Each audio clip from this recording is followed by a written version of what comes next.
The true story behind Hulu's 2024 miniseries Under the Bridge is just as shocking as the show. Based on the novel of the same name by Rebecca Godfrey, who is played by Riley Keough in the show, Under the Bridge focuses on the murder of Reena Vik, Vritka Gupta, an Indian-Canadian teen brutally murdered by her peers. The crime rattled both the British Columbian town of Sanic and Canada as a whole, gaining international attention due both to the brutality and the fact the perpetrators were all minors. Under the Bridge was received well by critics and viewers and considered a hit for Hulu.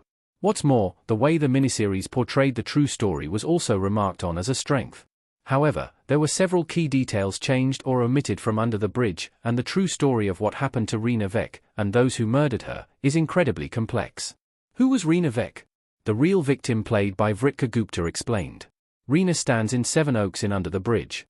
Under the Bridge adapts the true story of the murder of 14-year-old Reena Vik in 1997. The crime shocked not only the community of Sanic in British Columbia, but also Canada as a whole and the wider international community. Her death created many conversations in Canada about how bullying in schools was handled, as well as perceptions of violence both towards and by young girls. Reena Vik was born in 1983 to Manjit Vik, an immigrant from India, and Indian-Canadian mother Suman Vik. Reena was tragically the victim of bullying throughout most of her life, up to and including her murder.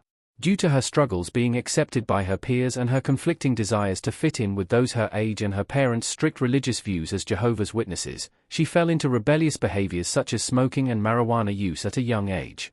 Vik was, reportedly, troubled throughout her youth. She falsely accused her father of sexual assault in 1996 in an attempt to be moved into the foster care system. However, after several months as a ward of the state, she revealed the accusations were false and went back to live with her parents. As Under the Bridge showed, Reena Vik's life was cut tragically short in November 1997, when she was aged only 14. She was due to attend a party at a friend's house, as far as her parents knew, but she never came home. She was instead accosted by a group of teenagers, peers who she'd tragically tried to befriend, and murdered. She was violently beaten before being drowned. The case, both because of the violent nature of her murder, her age, and how bullying factored into the motive, attracted international attention, and in Canada became considered a national tragedy. Who was responsible for Reena Vik's murder? Reena Vik was attacked by a group of her peers. Reena Vik runs down the road in Under the Bridge. Reena Vik was killed by a group of teens from the Sanic community who became referred to in the media as the Shoreline Six, though it soon emerged that a group of 8 were responsible, though only 2 were convicted for her murder, with the rest being found guilty only for assault. Among the group were 7 female teens and 1 male. The young male was Warren Paul Glowitsky, while the teenage girls who took part in Reena Vik's murder were Nicole Cook, Nicole Patterson, Missy Grace Pike, Courtney Keith, Gail Ooms, and Kelly Marie Ellard. All pled guilty and admitted taking part in Vik's murder. The age of those involved was truly shocking, which is in part why the crime attracted so much attention from the media. What's more, since those were involved were all white, many theorized that there was a racial aspect to the crimes too. What happened to Warren Paul Glowitsky, Kelly Marie Ellard, and the Shoreline Six? Only 2 were convicted for her murder. A total of 8 Sanic teens were convicted for their part in the death of Reena Vik, but only 2 were directly charged with her murder. Under the Bridge primarily focused on Warren Paul Glowitsky, Javon Wan of Walton. The other teens predominantly focused on in Under the Bridge was Josephine Bell, Chloe Guidry, and Kelly Ellard, Izzy G. Unlike Glowitsky and Ellard, however, Bell isn't a real person, but appears to be an amalgamation of several members of those involved in Reena Vik's murder. For example, Joe in Under the Bridge admits to stubbing out a cigarette on Vik's face, though in real life, this was attributed to Nicole Cook.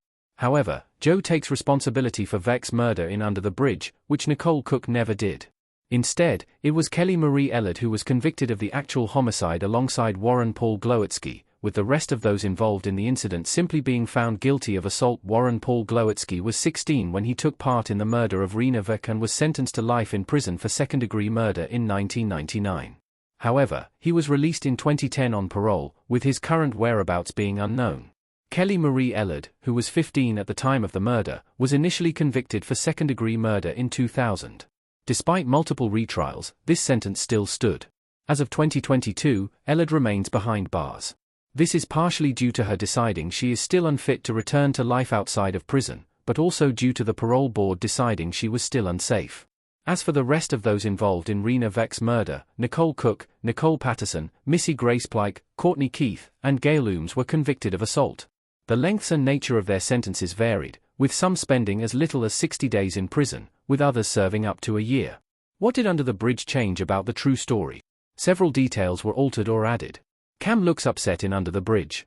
While Under the Bridge was relatively faithful to the true story, it did make several changes to what actually happened to Rena Vec and who was responsible. The greatest of these was, as mentioned, the creation of characters like Josephine Bell. Bell wasn't a real person, but she served as an important narrative device to incorporate some of the more shocking aspects of the case. Several other characters were fictional too.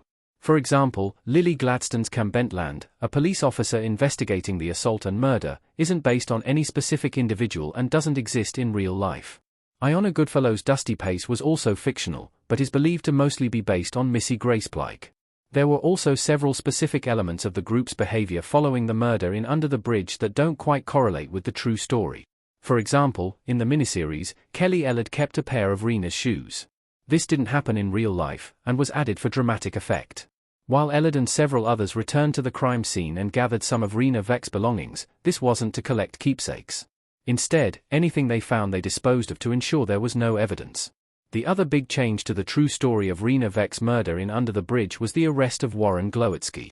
In the show, Glowatsky is dramatically arrested at a school dance in episode 6. In reality, Glowatsky was brought into custody after going to a gathering to see his girlfriend, Seita Hartley, who was renamed Samra Bailey in the show, and was played by Isabella Leon. What's more, Seita Hartley made several attempts to remain in contact with Glowatsky following his arrest, while the fictional character